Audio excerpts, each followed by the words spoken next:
কি হয়েছে? আমার নাতি জামাই নাতি কাকে একটা চুল মারা গেছে।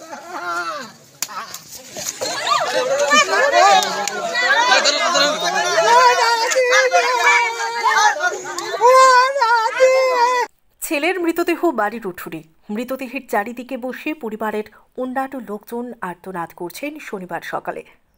অপরদিকে ছেলের জন্মদাতা পিতা 5 মাস ধরে জেলে। ছেলের মৃত্যুর খবর পাওয়ার পর জন্মদাতা পিতা ছেলের মৃতদেহকে এক নজর দেখার জন্য সঙ্গে সঙ্গে জানানো হয় আদালতে। তবে জামিন না পাওয়ার সাপেক্ষে গ্রামবাসীরা সকলে ঐক্যবদ্ধ হয়ে রাস্তা অবরোধ চালিয়ে একেবারে উত্তক্ত করে তুলেছেন পরিস্থিতি। সোনামুড়া থেকে বেলুনিয়াগামী বাইপাস সড়কের বাঘাইরচর গ্রামের বুক চিরে আসা সড়কে চলছে অবরোধ। শত শত নারী পুরুষ ঐক্যবদ্ধভাবে একাধিক স্থানে রাস্তায় গাছ ফেলে অবরোধ চালায় 20 জুলাই দুপুর 1টার পর। খবর লেখা হতেই অবরোধ চলছে। যদিও অবরোধ শুরু হওয়ার সঙ্গে সঙ্গে যাত্রাপুর থানার পুলিশ ইন্সপেক্টর শ্যামসুন্দর ইয়াং এবং সাব ইন্সপেক্টর প্রীতম দত্তের নেতৃত্বে বিশাল টিএসআর ও পুলিশ ঘটনাস্থলে যান। দফায় দফায় আলোচনা চালান, কিন্তু পুলিশ সফলতা এখনও পাচ্ছে না। অপরদিকে কাঠালিয়া ব্লক এলাকার ভিডিও বা মহকুমা প্রশাসনের তরফ থেকে কোনো প্রতিনিধি এখনও আসেনি। অথচ বাইপাস সড়কের দুদিকে অসংখ্য যাত্রীবাহী বড় ছোট গাড়ি দাঁড়িয়ে আছে ঘণ্টার পর ঘণ্টা। যাত্রাপুর থানার অন্তর্গত নির্ভয়পুর গ্রাম পঞ্চায়েত এলাকার বাঘাইরচর গ্রামের গৌতম দাস 5 মাস আগে এনডিপিএস ধারায় জেল হয়, এখন জেলেই আছে। অপরদিকে তার ছেলে রাহুল দাস জটিল রোগে আক্রান্ত হয়ে তাকে জিবি হাসপাতালে চিকিৎসার জন্য নিয়ে যাওয়া হয়।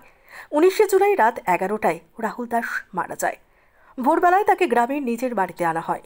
জন্মদাতা পিতা যেন ছেলেকে এক নজর দেখেন। সোনামুড়া আদালতে বেশ কয়েক দফায় লোকজন পাঠিয়ে মৃত ছেলেকে এক নজর দেখার জন্য জামিন পাওয়ার আবেদন জানানো হয়, কিন্তু তাও সম্ভব হচ্ছে না। এই অবস্থায় ক্ষুব্ধ হয়ে গ্রামের নারী পুরুষ একত্রিত হয়ে রাস্তা অবরোধ করেন।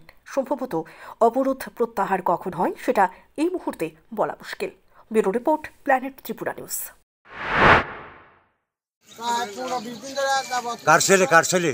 গৌতম দাসের ছেলে। হ্যাঁ, এক মাসের মতন মানে জীবিত ভর্তি। গৌতম দাসের যে কোনো একটা কেসে করি এখন জেলে আছে। তো গৌতম দাসের ছেলে গতকাল রাত 11টার দিকে মারা গেছে। আজকে এতক্ষণ পর্যন্ত হয়ে গেছে, কোর্টে কোনো হারে 1 ঘন্টা লাগবে রায় দিতে আসে না যে ছেলেটা একটু দেখবে। আমরা গৌতম দাসের যাতে ছেলেটার একটু মুখটা দেখে আবার তারা নিয়ে যাক, আমরা এটাই চাই। আমরা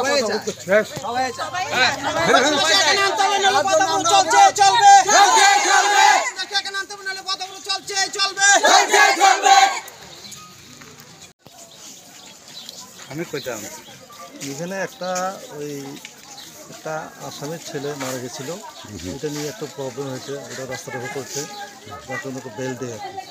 দেখবেন প্রশাসনের তরফে আমরা কথাবার্তা বলেছি, ওরা দেখছে আর কি। আপনার পরিচয়টা দেন? আমার নাম ইন্সপেক্টর শ্যামসুন্দর ইয়াং, আইসি যাত্রাপুর পুলিশ।